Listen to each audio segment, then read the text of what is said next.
That was a good clap. All right. We are here with Steven Ocho Peterson. Fights in the UFC, MMA fighter all around. He just won an awesome fight in Mexico.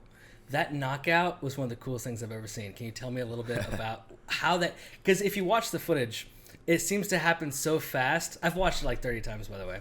I don't really understand how you did that so fast. Do you want to talk about that? Yeah, you kind of got to watch it in slow motion. Yeah. When I'm fighting, it's like we call it a flow state. Okay. It's like you're not thinking, you're just acting and reacting, and everything's just natural. It's what we've trained to do. We've put in thousands and thousands of hours training, so all these reactions are just natural. Sometimes they're slower, sometimes they're faster, but when you can kind of like hone into the moment and just be in the moment, everything seems to slow down, and that's when good things happen. Yeah. So the way that happened, it was, it was a good fight. He was definitely bringing the pressure, which I expected him to. He was putting it on me, and I was kind of like, okay, he's not going to be able to keep this pace up, so I just got to stay in his face, keep my defense tight, not take damage, which I did a good job of not taking any damage and just wearing him out, really. And in the second round, I really put it on him. I started to feel the momentum shift. I was landing some heavy shots, and he goes for a spinning back fist, and I see it as I jab. I see him going for the spinning back fist because the first thing that moves is the head. Head turns, and then you see his body's about to turn and all the torque. So I was like, oh, I got to get out of the way. I stepped to the side, and naturally, just with that motion, I decided to spin with it. It was so cool. And it just landed, hit home, and yeah, that was it. When you're watching it, you hear the announcers just like talking. They're having normal talk. They're like, yeah, both these fighters have done this and this, and we'll see what. Oh, crap. Did you see that? If you actually listen right before, he was saying Peterson said his striking is going to shine in this fight. I think he was going to say, we'll see about that. Yeah, that's what he was about to say. Right before he said it, I landed that and kind of shut him up. That was so fucking funny. I enjoyed that. Yeah. I definitely enjoyed that. So I do have a question, though, because I was watching one of your interviews earlier today, and I saw that you were saying that you felt a little guilty for that last hit. But I'm going to be honest, I think that last hit, I mean, you have to, right? Until the judge guy comes and stops you, you have to keep hitting, don't somebody you? wrote that I said I regret it. I didn't say I regret it. I said I felt remorse. Okay. The word remorse is, look up the definition. It doesn't mean I regret it. It means I feel bad about it, but I would do it again because we have to fight until the ref stops it. If it looks like he's out cold, but then he pops up and grabs my leg, and the ref may have been about to step in, then now I'm still fighting this guy, and I could continue to land. It's happened before. I've been knocked down before and bounced back, ended up winning the fight. So the fight's not over until the ref pushes you off. That's right. I had to follow up. Too. Yeah, he didn't want him to. He didn't want it. That second hammer fist was going to be a lot worse than the first one. So. Yeah. When you watch it, I kind of felt bad because the guy's like, ugh. Yeah, like, yeah. That's why looking back on it, and then seeing him when he sat up.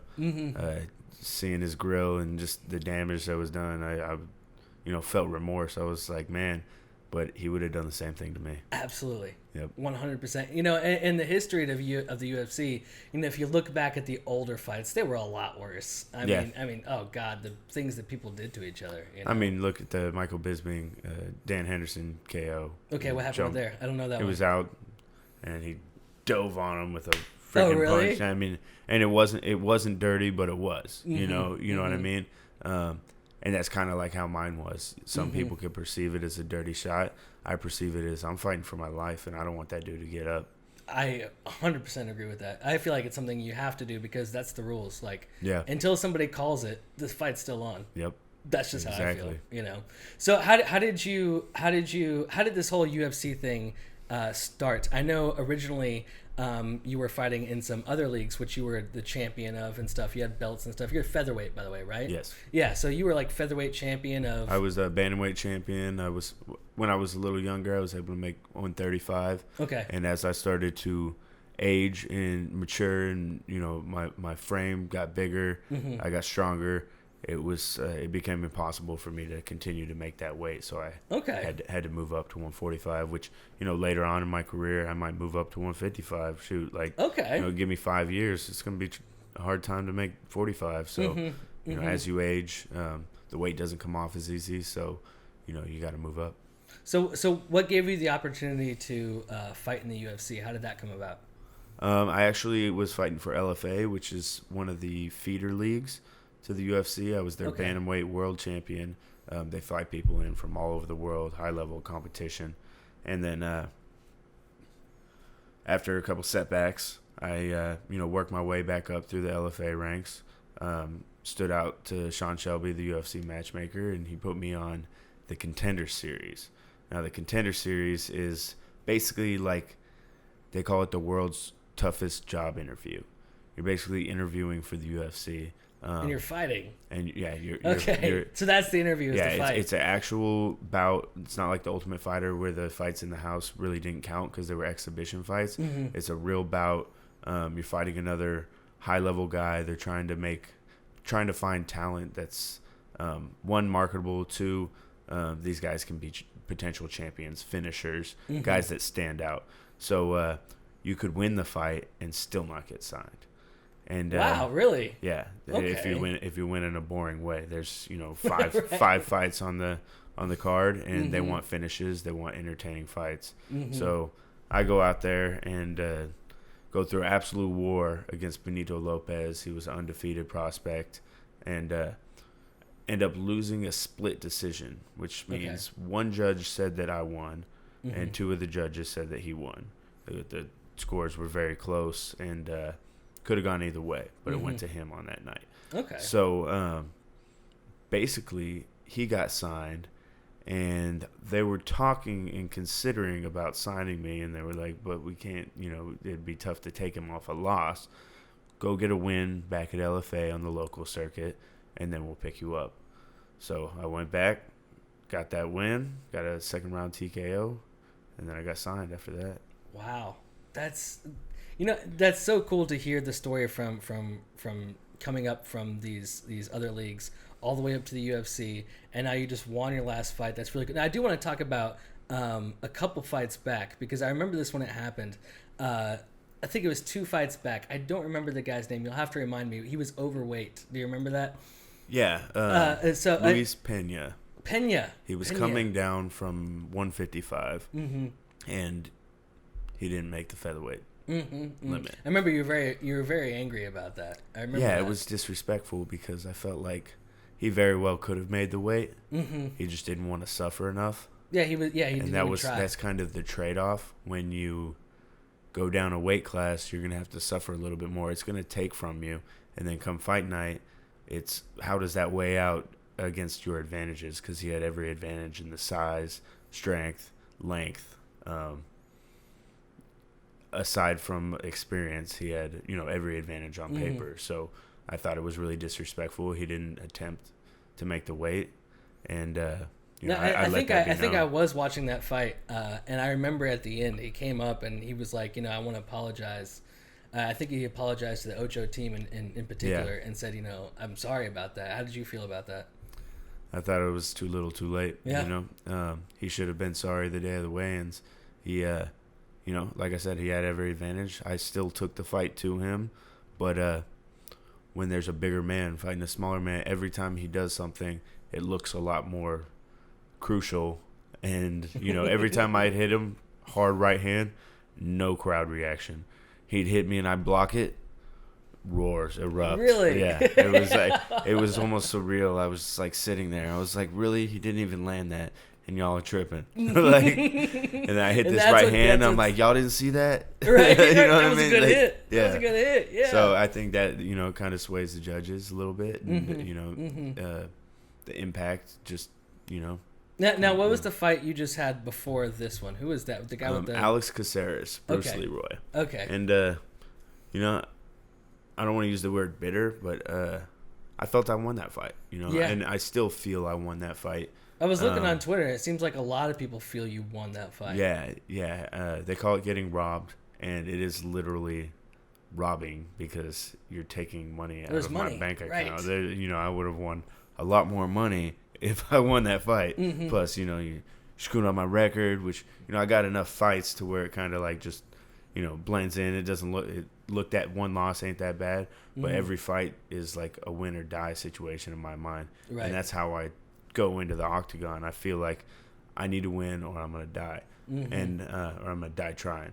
And I go out there, you know, take it to my opponents, which I took it to Alex, outstruck him in the first and third, took him down in the first and third. I was clearly trying to finish the fight, and he was clearly trying to avoid me. So, I mean, what else do you need to do to win a fight besides finish? Obviously, we're trying to finish. But. Yeah, I saw the charts for like how many like shots you landed compared to how many. I mean, and yours was so far past his, and I was like, come on, guys. Like, I feel like this is on top of the takedowns. And then one judge actually gave him all 3 rounds. Really? It's like, what? And That's then bizarre. Turns out she's only judged 6 UFC fights in her whole career, and so she's she still ended up feeling being it out. She's the still trying to learn it. pastor's daughter of the church that the head of the commissioner in Texas goes to. Okay. So I'm kind of breaking that news on this podcast. Like, so there's a little politics there. So maybe? there was a little politics going on there, and since that fight, I have publicly made it known that I will not be fighting in the state of Texas until the commission changes. Yeah. It needs to not be the family. Yeah. It's like a mob tie. It's maybe like some. I mean, I everybody's the agree with that. family. And at some point, you know, there has to be some qualifications for you saying he didn't win the fight. What you have you done to qualify you to judge these fights? Exactly. You know somebody? That's not enough. That's not enough. You need to have fought. Yeah. There's plenty of retired fighters, and people talk about they're gonna there's gonna be favoritism towards certain camps and whatnot. What do you think happens now? Yeah. There'll be less favoritism, and put some stipulations in there. You can't judge somebody's fight that you've trained with or that you're affiliates with. Right. And then, have a process if a case comes up where, like, it's clear favoritism, have a clear appeal process to where they can go back, watch the tape, look at the stats, and claim who won the fight. You know what I mean? Like, I think our sport has evolved in so many areas, but the judging is not one of them, and that's something that has so much room to evolve. No, I think that's good that you're speaking up about that. That's cool. You got to speak out. If you got a name, you got a platform. You can't keep your mouth shut just because you're afraid of repercussions that might happen. Right. Or you might I'm not going to fight in Texas, so these guys guys aren't going to judge my fights no more. I'm going to say exactly how it is, and I'm going to call people out. Something needs to change. Yeah. It's not fair for these young up-and-coming fighters.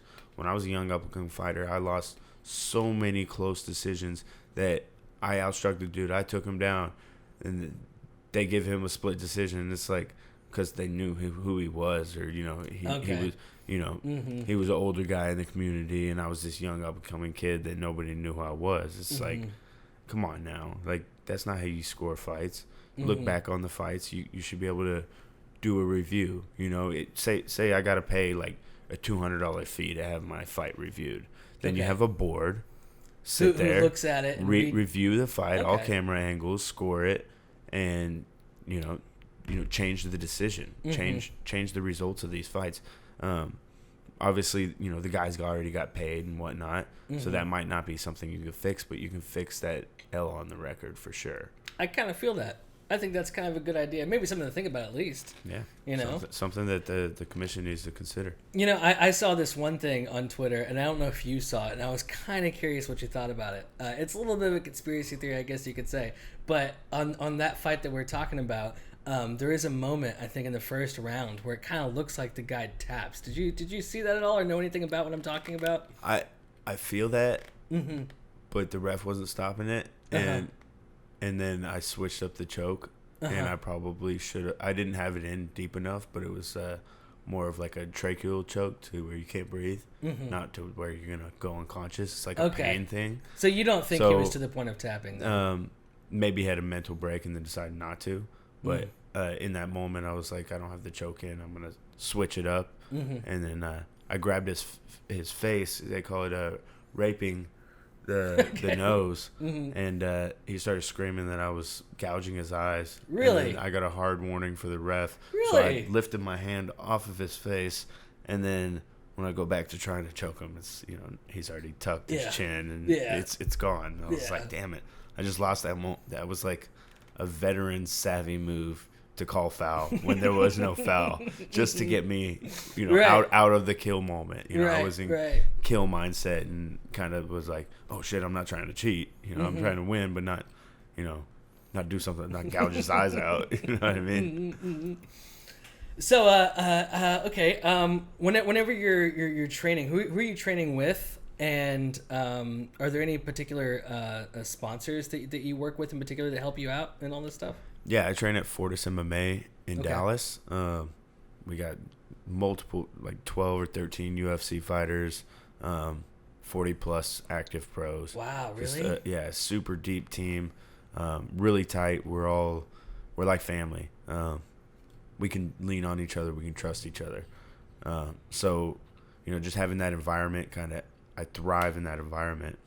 Miles Johns just made his UFC debut. Guys that have been around, Damon Jackson, so many names. I mean, Eli Temez, just some undefeated, some got really long records. Do y'all have to fight against each other? Is that a thing? We fight each other in the gym. But we would never fight each other. You would never agree to like a fight of a... No, not unless something crazy went down. But I don't see anything like that happening. Well, I guess I don't understand how the training world works. So y'all, when y'all train together in this big group, y'all basically make a decision that y'all are a group, y'all are a family. Y'all don't mess with each other. Is that how it works? We wouldn't fight each other on that big of a stage, unless maybe it was for the title, the UFC title. But even that would be. I can see how that'd be tough, right? If both of you it would divide the team, which would that's where empires fall. And as long as if somebody's got the belt, I'll be like, okay, it's his turn. And then if somebody comes up and takes him out, then I gotta avenge it. Exactly. Okay. So whoever gets there first gets there. But we're not gonna climb over each other to get there. Okay. If that makes sense. Yeah, no, I didn't know training was like that, I guess. Like, I knew when people say they have, like, camps and, it's like, us people against they work the with. world. See, I didn't know that. Some people, That's cool. Some people were like, hey, I don't got nobody. I'm going to go to this popular camp. You know? Right. But we all came up organically from nothing to somebody in the same gym, the same environment. So we don't need to travel nowhere. We have everything we need right here in Dallas, and we're continuing to build our empire. Fortis MMA, we Coach just bought two buildings on a plot of land. One has apartments, and I'm living in one of the apartments. That's and cool. The other one is going to be businesses. So Fortis R&R is going to be my wellness center that I'm going to run. I'm going to own that. Okay. And then right next to it, we'll have one of our main sponsors, Fit Meal Prep. They do all of our meal preps leading up to the fight. Just take care of the meals. Makes it super convenient. You get done training, you don't have to really make food. You just throw it in the microwave. It's all good to go. So for our active lifestyle, it definitely, and then it follows our diet guidelines, which is hard to follow that. Can you expand on your wellness thing a little bit that you were just talking about, your R&R thing? Yeah. So after my UFC debut, I won the fight the fight of the night bonus, which is a good chunk of change. And everybody's like, what are you going to spend it on? So, well, I want to invest it. So I bought a cryotherapy machine, which is one of the recovery methods that we use when you're overtrained or, if you have inflammation. It resets your immune system, your metabolism. You burn like 500 calories every time you do it. Wow, really? So, yeah, I do that like 3 times a week. And so I was like, I'm just going to buy one and start a business. Okay. And so I've been doing that as well as, with my brand, Fight Fit Lifestyle. I kind of put that as the umbrella company. We have CBD products. And we're going to open the wellness center, which will have the cryotherapy. I have an infrared sauna from Solace Saunas. Wow. And, they hooked me up with a really fat sauna. So we'll have that there. Normatec, just a bunch of different recovery methods that we use all in one building. So basically, the team can come chill out and get nice and rehabbed for the next training session. I think that's really cool, and that was one of the questions I was going to ask you. Is like, what are you doing with this money that you're getting? Yeah. Did you get a fat bonus for the knockout you did the other night? Was that a fat bonus? Hell yeah. Yeah, fuck yeah. I wasn't sure if they gave a bonus for that. Yeah, I got paid the $50,000 knockout of the night. And oh, you got that? Throwing it in the running for knockout of the year. They're calling it the greatest spinning back fist knockout of all time. Probably is. Ariel Helwani's show. It's the 7th in UFC history. There's only, and then 2 or 3 of those are questioned. Like, he might have got knocked down with the spinning back fist and then finished. Mm-hmm. Yeah, like finished after a barrage of blows after. So they're questionable. Like maybe that shouldn't be on the list. Mm-hmm. And it is the only reverse spinning back fist because he threw one and I countered him. You can call it a counter spinning back fist or whatever. He threw a spinning back fist. I threw one. I call it a reverse spinning back fist. And I got the record for that being so cool. Only one. So I'm expecting what I made to be like a fraction of what I will make off this. TMZ did an interview. It's got like 4.6 million views on ESPN's Facebook page. That's awesome. Yeah, it's ridiculous. So that's so cool. Everybody's talking about it. It was on SportsCenter top 5. Should have been number 1. It was 5. Oh, absolutely. I was like, come on, how are you gonna put a baseball clip ahead of that? Yeah, like, did they put a baseball clip ahead of that? What are you doing? Oh, come on. So that's ridiculous. Yeah, so it's getting a lot of notoriety, and I've accomplished my goal of kind of becoming a household name. People have everybody's heard the name, and people are definitely looking forward to watching my next fight. I'm a much-watched fighter. I feel like that can turn into endorsements, commercials. I want to travel the world and speak to people about just motivational stuff, and I think that's a great idea. That's part of my mission in life. So now I have the name and the platform to be the person that I was meant to be. So what's next on the schedule? What's going on? Are you training right now? Are you getting ready for a fight? What's going on? Man, I live it. So my brand's Fight Fit Lifestyle. I push it all the time, and that defines me. It's Monday morning, I was back at the gym, like training. I was really? Like, yeah, because I love this shit. Okay. I'm like, what would I rather do on Monday morning? I was partying all weekend. Yeah, I'd probably sleep in if it was me. I was like, what am I gonna do? I woke up. I'm gonna go to the gym. I'm gonna say what's up to my peep. Get my love, and roll around, punch some people, have a good time. And it's just what I love to do. So, right now I'm training and networking, getting out, meeting new people, meeting business connections. I'll be traveling a lot. I'll be going to the Jorge Masvidal, Nate Diaz fight in November 2nd in New York. Okay. So that'll be my 3rd time going to New York this year. I've never been to New York until this year. This year for 3 different UFC fights. Been out there. And good for you, man. Yeah, just traveling. I'm going to Arizona for one of my students. She's fighting in a boxing tournament. Be out there with her, and then plan on visiting California and Colorado. All be like in the next 2 to 3 months. Okay.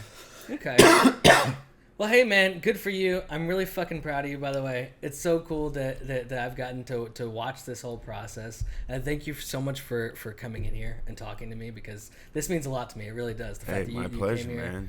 So thank you. And if y'all want to check out Steven Peterson, I'm sure you can just Google him, YouTube his shit. He's on. I saw his Wikipedia page earlier. This dude's on Wikipedia. Yeah, they keep updating it. It's How dope. fucking cool is that? This guy's got Wikipedia. Instagram 8Ocho08. 8Ocho08 on Instagram. The and number Twitter. 8, by the way. Number 8. The number 8. Ocho08. 08. All right, guys. Thanks for watching Us in the Middle.